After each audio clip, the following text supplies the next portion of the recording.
Super prime time presented by ortho Ayurvedic oil and capsules, जोड़ों के दर्द की बेजोड़ दवा। एलएसी पर चीन और पाकिस्तान मिलकर साजिश कर रहे हैं। सूत्रों के हवाले से खबर है कि पाकिस्तानी आर्मी के बड़े अफसर पीएलए के दक्षिण और पश्चिम कमांड में तैनात हो चुके हैं। ये चाइनीज आर्मी के वही कमांड है जो एलएसी पर तैनात हैं, जो भारत के खिलाफ लगातार साजिश रच रहे हैं। एलएसी पर सैनिकों की तादाद बढ़ाने के बाद खबर यह है कि चीन ने सियाचिन में रात में वॉर एक्सरसाइज की है। हालांकि भारतीय सेना भी तैयार है।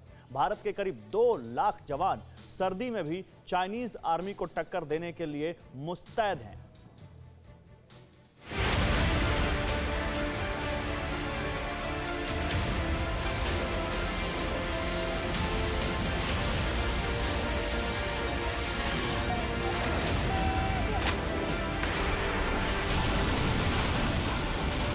बेहिसाब बरसता बारूद,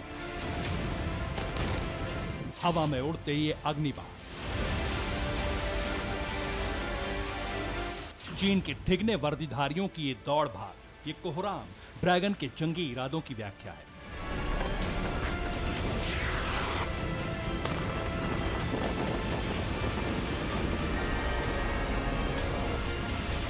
चीन के सैनिक कमोबेश ऐसे ही आक्रामक अंदाज में युद्धाभ्यास कर रहे हैं।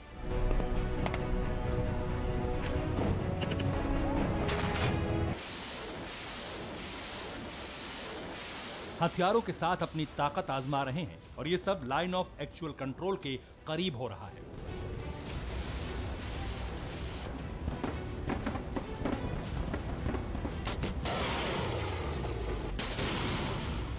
रिपोर्ट्स में दावा किया जा रहा है कि चीन की चींटी सेना अक्साई चिन में रात में वॉर एक्सरसाइज कर रही है।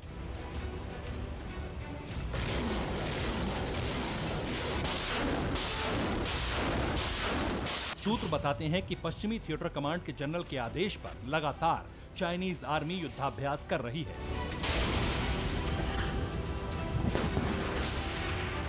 चीनी सेना ऐसे वक्त में बारूद बरसा रही है जबकि एलएसी पर चीन ने 50,000 से ज्यादा सैनिकों को उतार रखा है।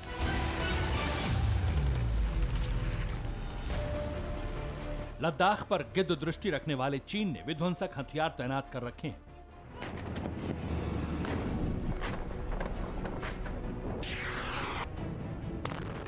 लंबी दूरी की तोप के साथ साथ ड्रोन उड़ रहे हैं। एंटी मिसाइल सिस्टम S-400 खड़ा है।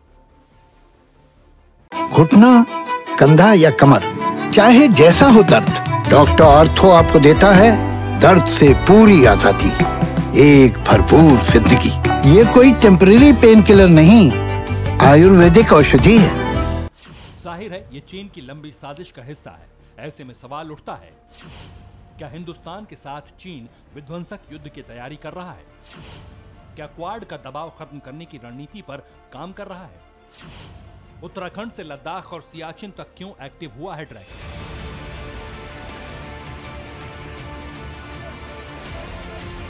ये सवाल इसलिए भी अहम है क्योंकि हिंदुस्तान के खिलाफ साजिश में चीन के साथ अब पाकिस्तान भी शामिल हो चुका है।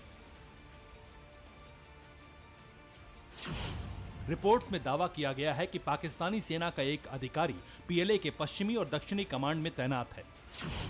खुफिया सूत्रों के मुताबिक चीन और पाकिस्तान के बीच खुफिया जानकारी साझा करने के समझौते के बाद जनरल बाजवा का दूत चाइनीज कैंप में पहुंचे हैं।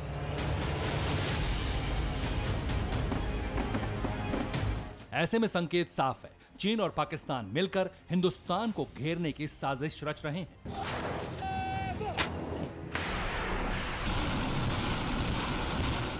इसलिए जानकारों को आशंका है कि चीन की डरपोक सेना फिर से रात में पीठ पर प्रहार करने की जुर्रत कर सकती है। चाइनीज आर्मी फिर से गलवान कांड दोहरा सकती है।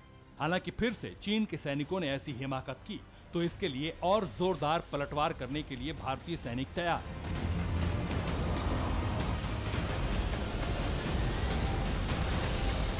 चीन की साजिशों को हिंदुस्तान बारीक नजर से देख रहा है। खुद आर्मी चीफ पूर्वी लद्दाख का दौरा करके लौटे हैं और आर्मी चीफ MM नरवणे ने संकेतों में साफ बता दिया है कि ड्रैगन के किसी भी दुस्साहस का जवाब उससे भी विध्वंसक अंदाज में दिया जाएगा।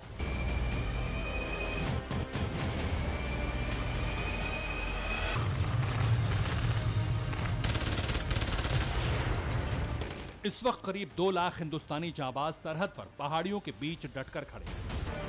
बीजिंग के विस्तारवादी मंशा को मटियामेट करने के लिए ये शूरवीर सरहद पर ही सर्दी काटने के लिए तैयार है। लेह से 150 किलोमीटर दूर पूर्वी लद्दाख के चुशुल सरहद के नजदीक न्योमा में भारतीय सेना के जवान चीनी सेना की हर हरकत पर कड़ी नजर बनाए हुए हैं।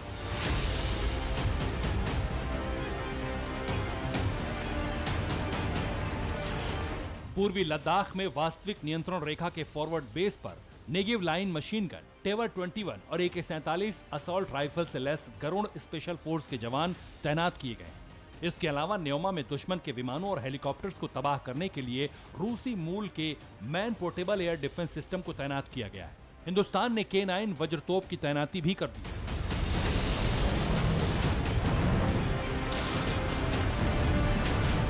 इस एयर डिफेंस सिस्टम से लैस भारतीय वायुसेना का एक जवान फॉरवर्ड बेस पर तैनात है।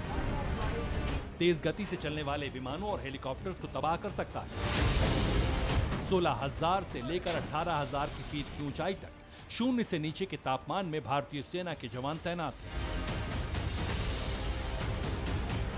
सेना अध्यक्ष MM नरवणे के लद्दाख पहुंचने के बाद से भारतीय जवानों का हौसला बुलंद है।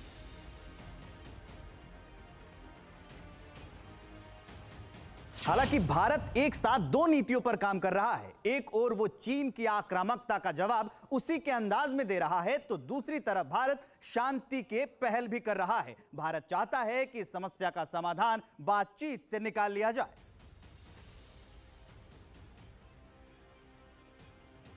दरअसल चीन की साजिश के बीच अक्टूबर में ही दोनों देशों में 13वें दौर की बैठक होनी है। खबर है कि भारत ने सीमा से जुड़े विवादित मुद्दों को एक साथ उठाने के बजाय एक एक कर उठाने का फैसला किया है। दोनों देशों के बीच होने वाली अगली मीटिंग में कोंकाला के पास हॉट स्प्रिंग, डेमचोक और देपसांग में गश्त के अधिकारों को बहाल करने का मुद्दा शामिल होगा।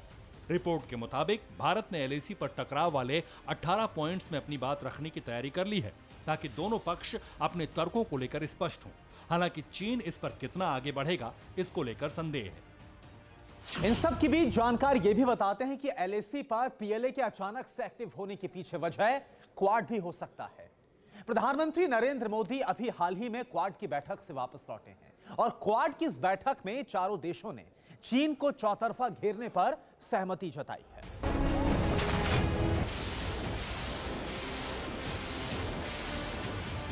वॉशिंगटन में क्वाड की बैठक के बाद से ही चीन तिलमिलाया हुआ है। तब भी चीन ने इस पर टिप्पणी की थी, लेकिन क्वाड की बैठक में जिस तरह चीन के लिए चक्रव्यूह तैयार किया गया, उससे बीजिंग के विस्तारवादी बादशाह बौखला गए। उसके बाद से ही LAC पर अचानक चाइनीज आर्मी की तैनाती बढ़ने लगी।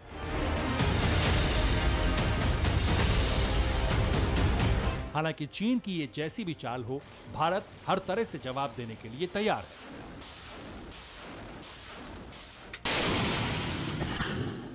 Bureau report, TV9 Bharatvarsh.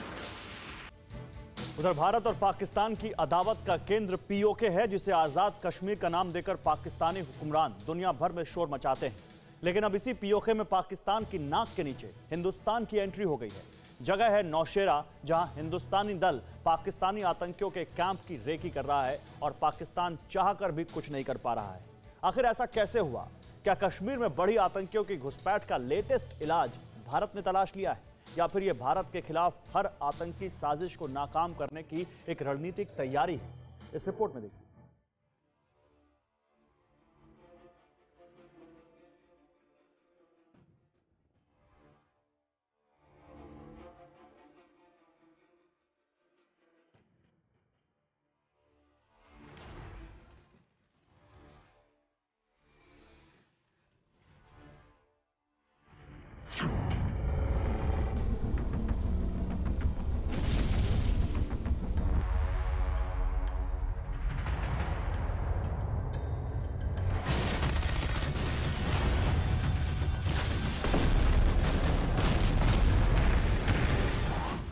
आतंकवादियों के गढ़ में घुसकर आतंकवाद का सफाया करने का फ्रेमवर्क हो चुका है। एक्शन का ब्लूप्रिंट भी तैयार है। अब सिर्फ आतंकी ठिकानों की सही लोकेशन का इंतजार है।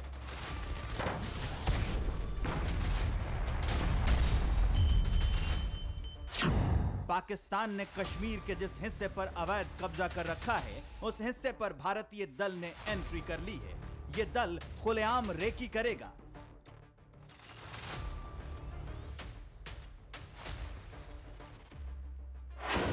दोस्तों की मदद से पाकिस्तानी आर्मी के सामने उसी की जमीन पर आतंक का सफाया करेगा।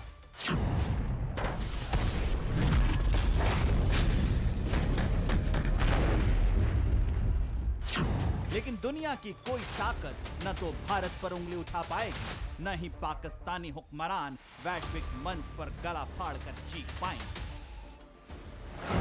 तो क्या भारत पीओके में कार्रवाई करने जा रहा है? क्या अब पाकिस्तानी टेरर कैंप ध्वस्त किए जाएंगे, या पाकिस्तान और आतंकी संगठनों के संबंधों का खुलासा होगा?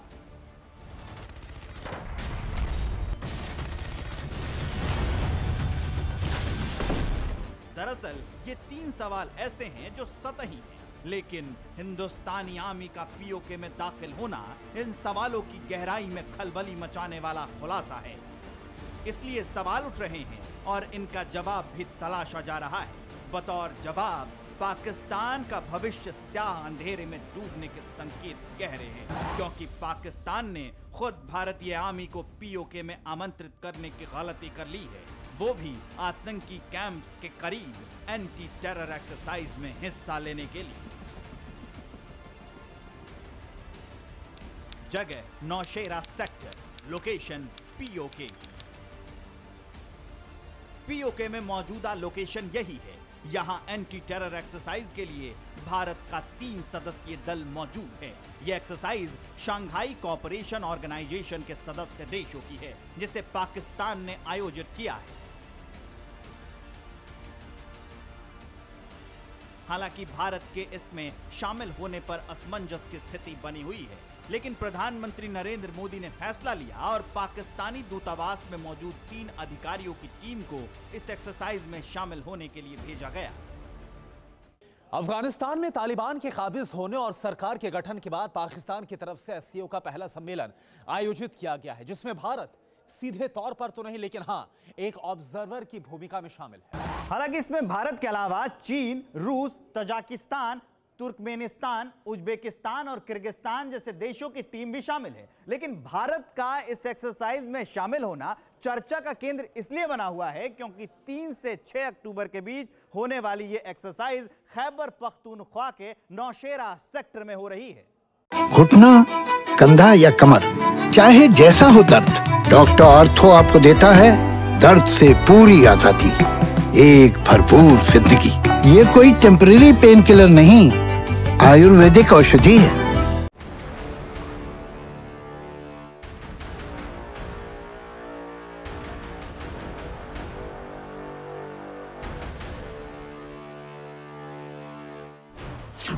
भारतीय दल के इस एक्सरसाइज में शामिल होने की घटना में एक पेच भी है।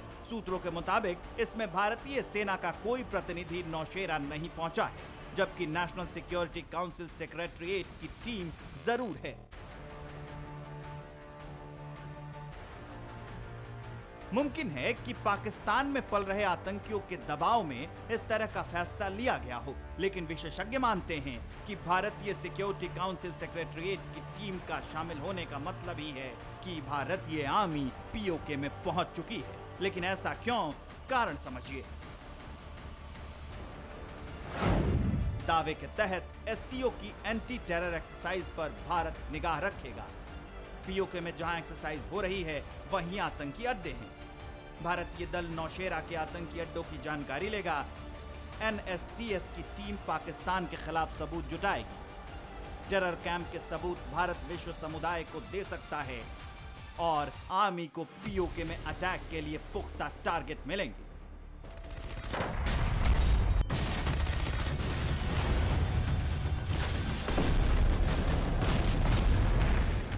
दूसरे शब्दों में कहा जाए तो ऑब्जर्वर की भूमिका में भारतीय सिक्योरिटी सर्विस के अधिकारी इस एंटी टेरर एक्सरसाइज में शामिल हुए हैं। लेकिन इसका विस्तार यह है कि पीओके में भारतीय आर्मी ने दस्तक दे दी है और मुमकिन है कि आतंक परस्ती करते हुए आतंक के खिलाफ लड़ने का दिखावा करना भविष्य में पाकिस्तान को भारी पड़ेगा, क्योंकि एक भी सबूत भारत के लिए आतंक की सपोलों का सर कुचलने के लिए बड़ी कामयाबी होगी।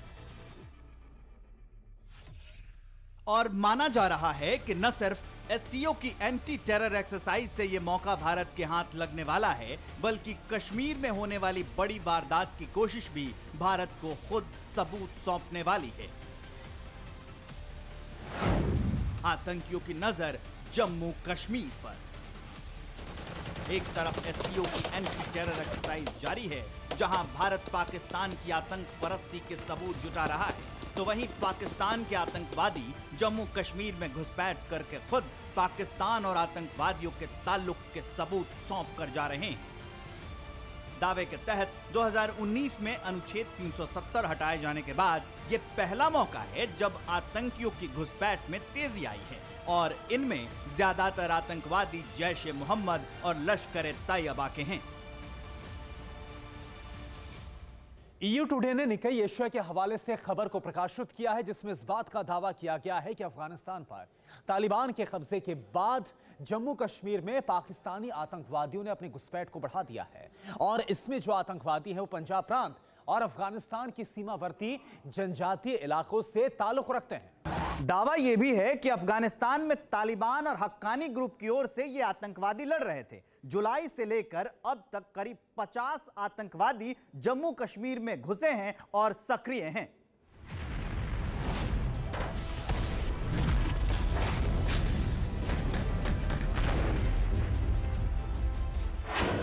इसके पहले 2018 तक सबसे ज्यादा आतंकवादी सक्रिय थे, लेकिन सीमा पर चौकसी बढ़ने के बाद इनकी संख्या कम हुई थी।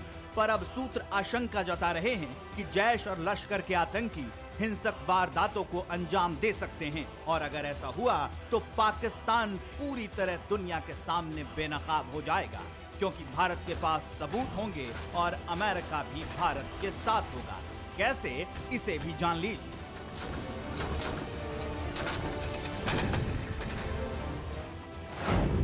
खुफिया जानकारी यूएस देगा, भारत सख्त एक्शन लेगा।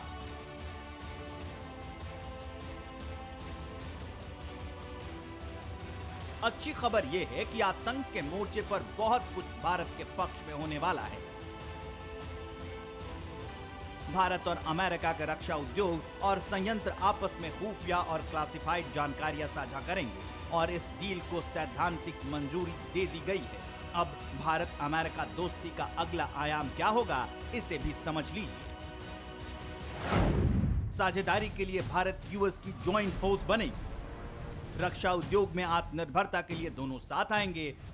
क्षेत्रीय सुरक्षा के लिए सीक्रेट जानकारी भी साझा होगी। इन संबंधों की बुनियाद मैराथन बैठक में पड़ी है, जिसमें सीडीएस जनरल बिपिन रावत और उनके समकक्ष जनरल मार्क माइले ने मुलाकात की और इस रणनीति पर आगे बढ़ने पर चर्चा की। इसके बाद दोनों ही देश गर्मजोशी से संबंधों को आगे बढ़ाने के लिए तैयार हो गए। यानी भारत को निशाना बनाने वालों के लिए अब चुनौती और भी बढ़ जाएगी। मुमकिन है कि मुस्लिम ब्रदरहुड का प्लान भी संकट में आ जाए। दरअसल कतर, तुर्की, पाकिस्तान का गठबंधन मुस्लिम ब्रदरहुड है। एमबी की शय पर ही कट्टरपंथी इस्लाम फल फूल रहा है, और डिसइंफ्लो लैब ने एमबी के टारगेट पर भारत को बताया है। रिपोर्ट का दावा है कि फर्जी अखबारों के जरिए माहौल बनेगा और धीरे धीरे एमबी भारत को आर्थिक नुकसान पहुंचाता जाएगा। यानी कतर, तुर्की और पाकिस्तान मिलकर मीडिया को हथियार के रूप में इस्तेमाल करने की तैयारी कर चुके हैं और फर्जी खबरें फैलाकर भारत का आंतरिक माहौल खराब करेंगे, ताकि भारत आर्थिक नुकसान झेले और संकट में आ जाए। लेकिन भारत दुश्मनों से एक कदम आगे है, ये पूरी दुनिया अब जान चुकी है। Bureau report, TV9 Bharatvarsh. Taiwan और चीन के बीच दशकों से तनाव है, ये बात हर कोई जानता है। चीन जबरन तरीके से ताइवान पर कब्जा करना चाहता है, ये हकीकत भी पूरी दुनिया को पता है। लेकिन जिस तरह से ताइवान जैसे अदने से मुल्क को ड्रैगन डराने धमकाने में लगा है, वो वाकई हैरान करने वाला है। जी हां, बीते एक साल से चीन की सेना ताइवान के इलाके में घुसपैठ कर रही है, चाहे वो जमीन पर हो, समंदर में हो या फिर आसमान में। लगातार तीनों फ्रंट से ड्रैगन की उकसावे वाली हरकतें सामने आई हैं, मगर इस बार ताइवान के आसमान में कुछ ऐसा हुआ जिसके बाद से पूरे ताइवान में खलबली मच गई। एक साथ 39 लड़ाकू विमान ताइवान के एयर स्पेस में दाखिल हुए, वो भी बम, गोला बारूद और मिसाइलों के साथ। आखिर क्या था ताइवान के खिलाफ ड्रैगन का हवाई अटैक प्लान? इस रिपोर्ट में देखिए।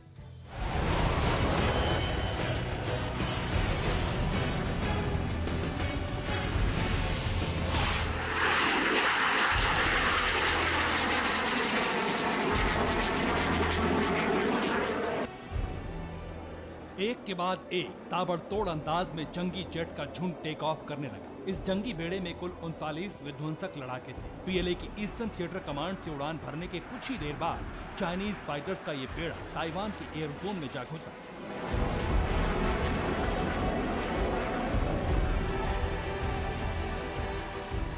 ये कोई भूल चूक नहीं थी, बल्कि पूरी प्लानिंग के साथ ड्रैगन की हवाई सेना ने ताइवान के हवाई क्षेत्र में घुसपैठ की, वो भी खुलेआम, बिना किसी डर और हिचक के। जानते हैं क्यों?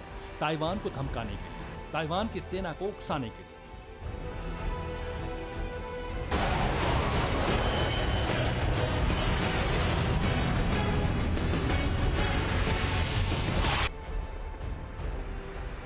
आपको बता दें कि चीनी फाइटर पायलट्स ने पीएलए ईस्टर्न थिएटर कमांड से मिले ऑर्डर के बाद घुसपैठ की। अपने सबसे विस्फोटक घातक आसमानी लड़ाकों के साथ ताइवान की सेंट्रल न्यूज एजेंसी की माने तो चीन के जिन लड़ाकू विमानों ने ताइवान के एयर जोन में दस्तक दी थी, उनमें से ज्यादातर की पहचान J-17 और Su-30 फाइटर जेट के रूप में की गई।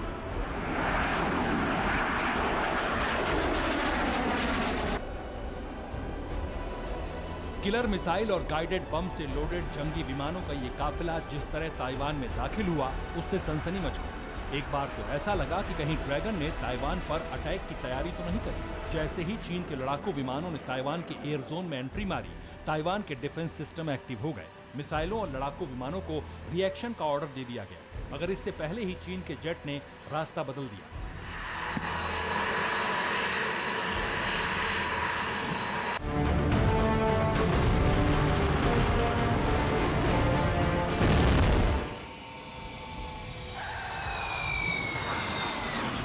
लेकिन आपको बता दें कि ड्रैगन की हवाई ब्रिगेड ने ऐसा पहली बार नहीं किया।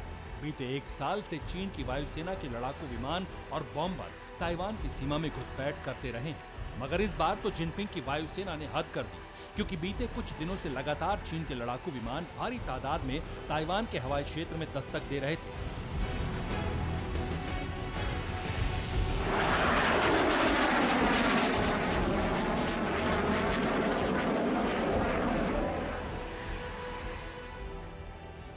ताइवान के रक्षा मंत्रालय के मुताबिक 2 अक्टूबर को पीएलए एयरफोर्स के 39 लड़ाकू विमान ताइवान की सीमा में दाखिल हुए। 1 अक्टूबर को चीनी वायुसेना के 38 लड़ाकू विमानों ने ताइवान में घुसपैठ की, जबकि 30 सितंबर को भी चीन के 25 लड़ाकू विमान ताइवान के एयर जोन में घुसे थे।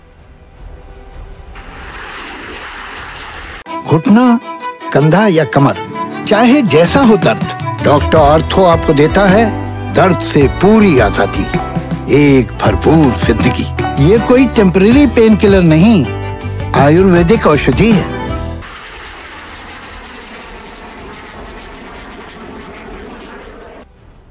असल में इस तरह की हरकत के पीछे का मकसद क्लियर है, ताइवान पर दबाव बनाना, क्योंकि बीते एक साल से शी जिनपिंग ताइवान के पीछे हाथ धोकर पड़े हैं। ताइवान का वजूद दुनिया के नक्शे से मिटाने के लिए चीनी प्रेसिडेंट ने पूरी ताकत झोंक रखी है। कई बार तो ब्लू वॉर जोन के आइलैंड पर भी ड्रैगन के विध्वंसक टैंक और बारूदी कोहराम मचाने वाली आर्टिलरी बवंडर ला चुकी, ताकि ताइवान को बैकफुट पर रहने के लिए मजबूर कर सके।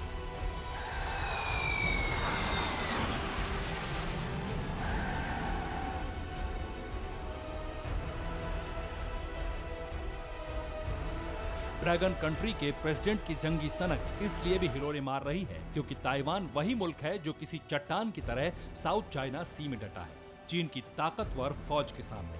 वजह है सुपर पावर अमेरिका का साथ। जहां चीन ताइवान पर कब्जा करने की तैयारी कर रहा है, तो वहीं अमेरिका की मदद से ताइवान चीन के सामने पूरी ताकत से डटा है।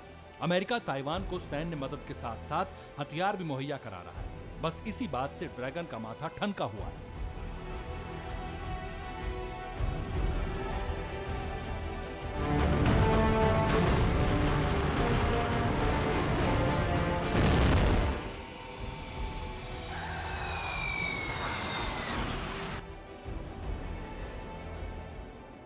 मगर इस दफा चीनी प्रेसिडेंट शी जिनपिंग का मकसद क्लियर है, हर हाल में ताइवान पर कब्जा, और इसलिए ड्रैगन की वायुसेना ताइवान को उकसा रही है। बार बार उसके एयर जोन में लड़ाकू विमानों की घुसपैठ करा रही है ताकि ताइवान कोई भी गलती करे और चीन फिर उसे तबाह करने के लिए पूरी ताकत झोंक दे। Bureau report, TV9 Bharatvarsh.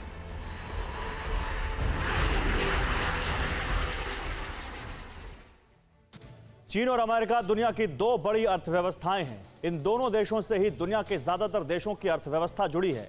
लेकिन बुरी खबर यह है कि इन्हीं दोनों देशों में आर्थिक संकट का काला बादल मंडरा रहा है। खबर वायरल है और इसकी पुष्टि अर्थशास्त्री भी कर रहे हैं।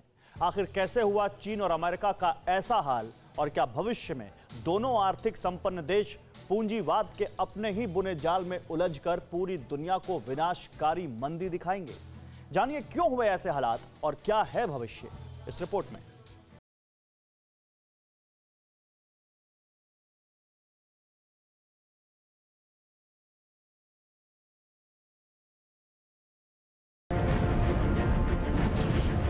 अमेरिका पर संकट मंडराया, चीन में भी मुश्किल दौर आया। ताकत छीनेगी, तमगे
बनाए जाल में उलझ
अमेरिका में कुछ 28 लाख करोड़ डॉलर का डिफॉल्ट हो चुका है, वो कर्जे वापस नहीं आए हैं।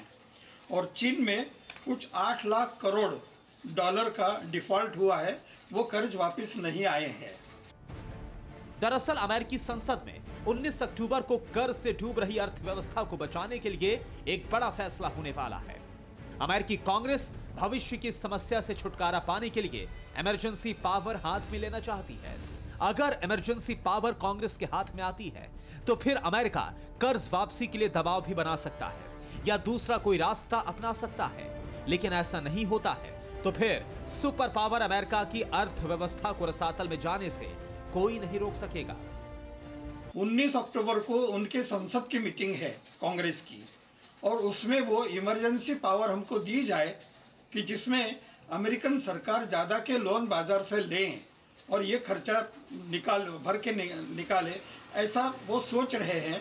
तो 19 अक्टूबर को क्या होगा ये हमें देखना होगा। अब सवाल यह है कि अगर अमेरिका और चीन वाकई बड़े संकट में है तो ऐसे हालात हुए कैसे? क्या पूंजीवादी व्यवस्था में अपना दायरा बढ़ाने के लिए अमेरिका और चीन ने कर्ज देने में किसी भी तरह की सावधानी नहीं बरती, या कारण कुछ और है? अमेरिका चीन के बिगड़े हालात के 3 कारण हैं। पहला, कोरोना के कारण अमेरिका चीन का खर्च बढ़ गया। दूसरा, पूंजीवादी अर्थव्यवस्था में दोनों देशों ने धोखा खाया है। और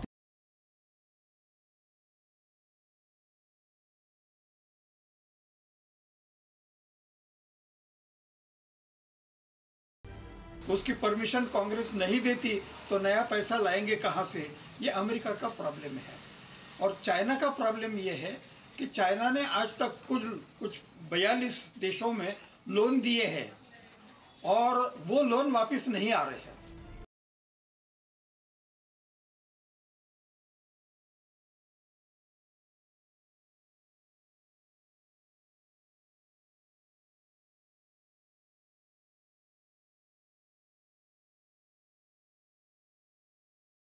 वैश्विक मंदी बन गई।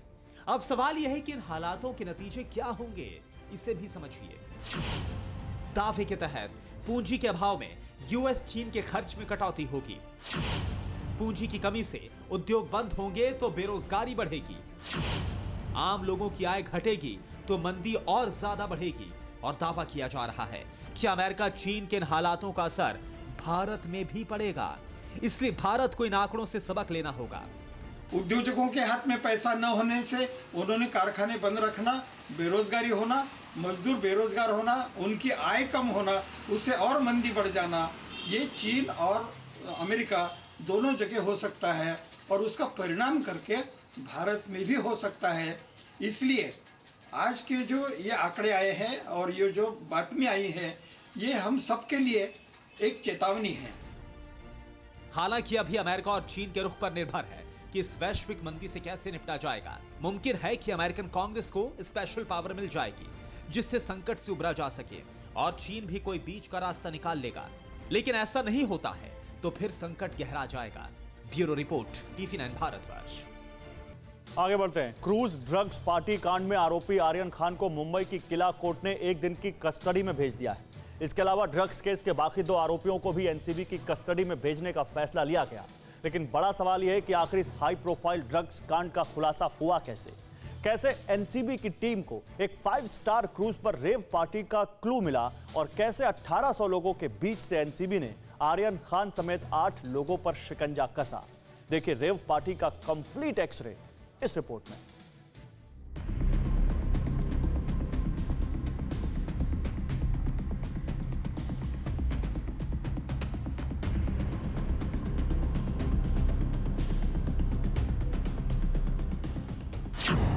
माया नगरी मुंबई में एक बार फिर बॉलीवुड के ड्रग्स कनेक्शन का सनसनीखेज खुलासा हुआ है और इस बार जो चेहरा ड्रग्स की डर्टी गेम में फंसा उसका नाम है आर्यन खान, बॉलीवुड सुपरस्टार शाहरुख खान का बेटा।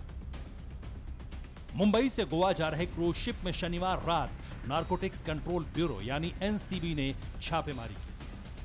सूत्रों के मुताबिक क्रूज पर करीब 1800 से ज्यादा लोग मौजूद थे, मगर एनसीबी की टीम ने इनमें से सिर्फ 8 लोगों को हिरासत में लेकर पूछताछ की। और आप ये जानकर हैरान रह जाएंगे कि इन 8 लोगों का ताल्लुक बॉलीवुड समेत कई बड़े रईस खानदान से है। जिनसे पूछताछ हुई उनमें आर्यन खान, अरबाज मर्चेंट, स्मित सिंह, मुनमुन धमेचा, मोहक जसवाल, नूपुर सारिका, विक्रांत चोक और गोमित चोपड़ा शामिल। इन सभी लोगों से ठीक इसी नारकोटिक्स कंट्रोल ब्यूरो के दफ्तर के अंदर पूछताछ की जा रही है। ये सभी लोग इस वक्त एनसीबी के सामने मौजूद हैं, जहां लगातार जो एनसीबी अधिकारी हैं समीर वानखेड़े अपनी टीम के साथ लगातार इन 8 लोगों से पूछताछ कर रहे हैं। तकरीबन 15 दिन पहले एनसीबी को इस बारे में जानकारी मिली थी कि क्रूज के ऊपर एक पार्टी होने वाली है जो कि ड्रग्स पार्टी होगी, जिसमें बॉलीवुड से लेकर तमाम बड़ी सेलिब्रिटीज वहाँ मौजूद होंगी। उसको लेकर बाकायदा एक ट्रैप लगाया गया और एक ऑपरेशन शुरू किया गया एनसीबी के द्वारा और तकरीबन एनसीबी के 24 से 25 अधिकारी क्रूज पर पहले से तैनात थे और जैसे ही कल शाम ये क्रूज मुंबई के बंदरगाह से गोवा के लिए निकला। थोड़ा सा दूर जाते ही उस क्रूज में अचानक से रेड की गई और उस वक्त ये पार्टी चल रही थी और उसी दौरान शाहरुख खान के बेटे आर्यन खान, उसके दोस्त अरबाज खान और इसके अलावा 3 लोग मुंबई से, जिसमें एक लड़की भी शामिल है, तकरीबन 8 लोगों को वहाँ से डिटेन किया गया है और उन सभी को डिटेन करने के बाद सीधा इसी एनसीबी के दफ्तर में लाया गया है, जहाँ उनसे लगातार पिछले कई घंटों से पूछताछ की जा रही है। लग्जरी क्रूज एनसीबी टीम ने 8 लोगों पर शिकंजा कसा। उसमें सबसे बड़ा नाम शाहरुख खान के बेटे आर्यन खान का है। जैसे ही ये खबर सामने आई, पूरे बॉलीवुड में हड़कंप मच गया, क्योंकि इससे पहले भी कई बार बॉलीवुड और ड्रग्स का कनेक्शन जुड़ चुका है। लिहाजा एनसीबी ने आर्यन खान से क्रूज में उनकी मौजूदगी को लेकर लंबी पूछताछ की। करीब 13 घंटे की पूछताछ के बाद आर्यन खान को गिरफ्तार किया गया। एनसीबी ने आर्यन खान का मोबाइल फोन भी जब्त कर लिया। एनसीबी की टीम आर्यन के चैट्स और फोन की डिटेल खंगाल रही है। आर्यन के अलावा उनके दोस्त अरबाज मर्चेंट और मुनमुन धमेचा की भी गिरफ्तारी हुई है। दरअसल एनसीबी को लग्जरी क्रूज पर ड्रग्स पार्टी होने का इनपुट मिला था। इसके बाद एनसीबी की टीम पैसेंजर बनकर क्रूज पर सवार हुई। जानकारी के मुताबिक पार्टी में बॉलीवुड, फैशन, बिजनेस जगत से जुड़े लोग मौजूद थे। लेकिन अब आपको बताते हैं कि पुलिस ने जिन 8 लोगों पर शिकंजा कसा, उनसे क्या क्या बरामद हुआ है। एमडीएमए, कोकीन, चरस और मेफेड्रोन। एनडीपीएस एक्ट की धारा 27A के तहत आर्यन खान को गिरफ्तार किया गया है। आर्यन खान समेत जिन 3 लोगों को गिरफ्तार किया गया है, उन्हें मुंबई के जेजे अस्पताल में मेडिकल जांच के लिए ले जाया गया। देखिए किस तरीके से जो एनसीबी की टीम है वो अब पुलिस वैन में बिठाकर यहाँ से सबसे पहले उनका मेडिकल करवाया जाएगा और उसके बाद उन्हें सीधा कोर्ट में पेश किया जाएगा। हालांकि एनसीबी अधिकारियों से जो हमारी बात हुई है, उनका साफ तौर पर कहना है कि कोशिश होगी एनसीबी अधिकारियों की कि इनको हिरासत में लेकर उनके अरेस्टिंग के बाद जब कोर्ट में पेश किया जाएगा तो वहां से इनकी रिमांड मांगी जाएगी। रिमांड के दौरान दरअसल एनसीबी की टीम ये जानना चाहती है कि आखिरकार जो पूरा नेक्सस है ड्रग्स का बॉलीवुड में, उसकी जड़ तक पहुंचा जा सके, ये पता चल सके कि इन लोगों ने ये ड्रग्स कहाँ से हासिल की थी। ये देखिए किस तरीके से इसी वैन के अंदर, पुलिस वैन के अंदर जो तमाम आरोपी हैं उनको इस वक्त जो एनसीबी की टीम है वो यहाँ से लेकर निकल चुकी है। पकड़े गए आरोपियों की निशानदेही पर एनसीबी की टीम मुंबई में कई और जगहों पर रेड भी कर रही, जिसका नतीजा ये हुआ कि एक ड्रग पैडलर भी एनसीबी के शिकंजे में आ चुका है। जितेंद्र शर्मा, मुंबई, TV9 भारतवर्ष। और अब खबर रूस से, जहां समंदर के किनारे हजारों पक्षियों की मौत हो गई है। क्रीमिया में अजोव सागर के पास हजारों पक्षी मृत पाए गए। पक्षियों की मौत कैसे हुई, इस पर सस्पेंस बना हुआ है। हालांकि बताया जा रहा है कि तंत्रिका तंत्र में नुकसान होने की वजह से मौत होने की आशंका है।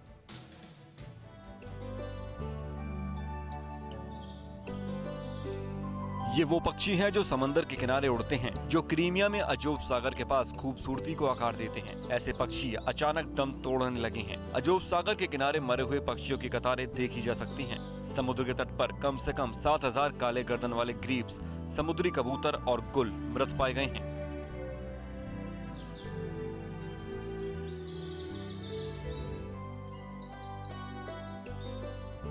वैज्ञानिकों का मानना है कि एक नया वायरल संक्रमण बड़े पैमाने पर पक्षियों की मौत का कारण हो सकता है। जानकार बता रहे हैं कि इन पक्षियों की जहर से मरने की कोई संभावना नहीं है। बताया जा रहा है कि तंत्रिका खराब होने की वजह से पक्षियों की मौत होने की आशंका है।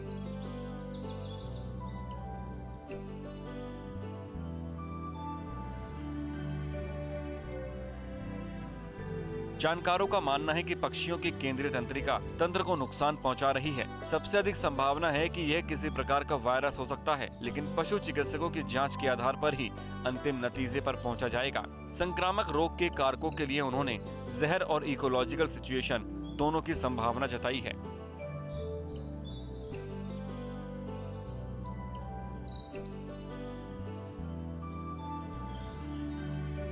स्थानीय लोगों ने पक्षियों की मौत के लिए क्षेत्र में उच्च स्तर के प्रदूषण को जिम्मेदार ठहराया है। इससे पहले रिपोर्ट्स ने इलाके में उच्च स्तर के मर्क्यूरी का संकेत दिया गया था। Federal centre for animal health के विशेषज्ञ मौके पर पहुंचकर अपना काम कर रहे हैं और मृत पक्षियों की जांच कर रहे हैं। यूपी चुनाव में किसकी जय किसकी पराजय, योगी सरकार 4.5 साल कितनी बेमिसाल। यूपी में बह रही विकास की गंगा या फिर कटौती में मन चंगा, मिलेंगे इन तमाम सवालों के जवाब। काउंटडाउन शुरू है, सबसे बड़ा मंच सजने वाला है। बस कुछ घंटों के बाद TV9 भारतवर्ष का सुपर कॉन्क्लेव होने वाला है। सियासत के इस मेगा मंच पर यूपी के सियासत का हर बड़ा चेहरा होगा। यूपी चुनाव के हर बड़े पहलू पर बात होगी।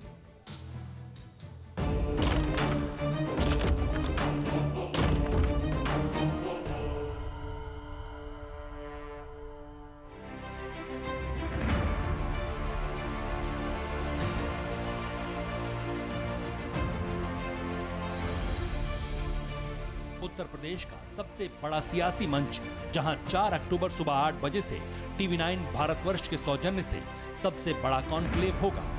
उत्तर प्रदेश की राजधानी लखनऊ में सबसे बड़ा मंच सजेगा, जिस पर पक्ष और विपक्ष का हर बड़ा चेहरा होगा। सियासी चर्चे के लिए सबसे बड़ा पैनल होगा और 2022 की राजनीति और रणनीति पर बात होगी। TV9 भारतवर्ष के इस मंच पर उत्तर प्रदेश के मुख्यमंत्री योगी आदित्यनाथ, डिप्टी CM केशव प्रसाद मौर्य होंगे।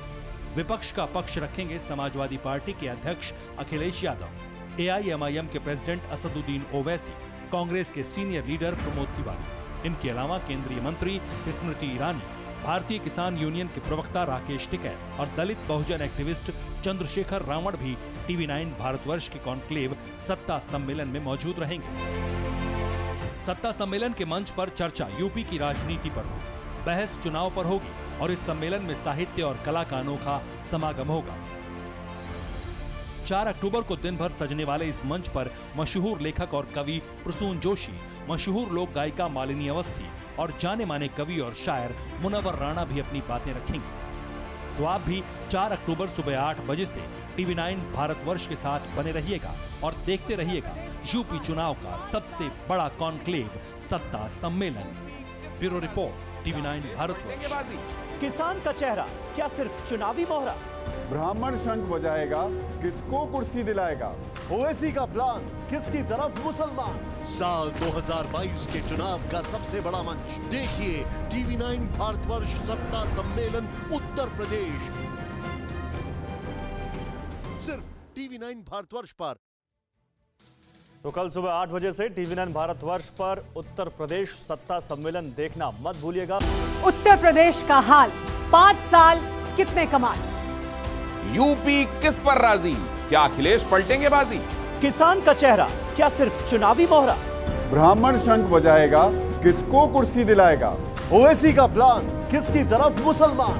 साल 2022 के चुनाव का सबसे बड़ा मंच देखिए TV9 भारतवर्ष सत्ता सम्मेलन उत्तर प्रदेश, 4 अक्टूबर सुबह 8 बजे से लगातार सिर्फ TV9 भारतवर्ष पर।